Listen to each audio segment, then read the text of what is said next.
How to change opponent in the Monopoly Go game. If you are wondering on how to change the opponent or switch your opponents once you go into the battlefield, then don't worry, in today's video I'm going to show you how to do it.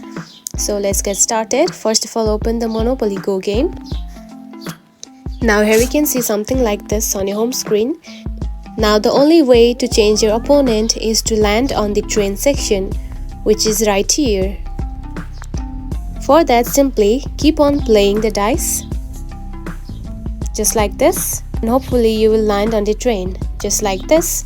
Now you can see you have landed on the train. Now to change opponent, here we can find the switch opponent right here. Now tap on it. Now from here you can simply choose the random player, or you can simply add your friends and tap on to go, just like this. And now you can see the opponent has been changed. And you can simply attack them, just like this. How fun it is, right?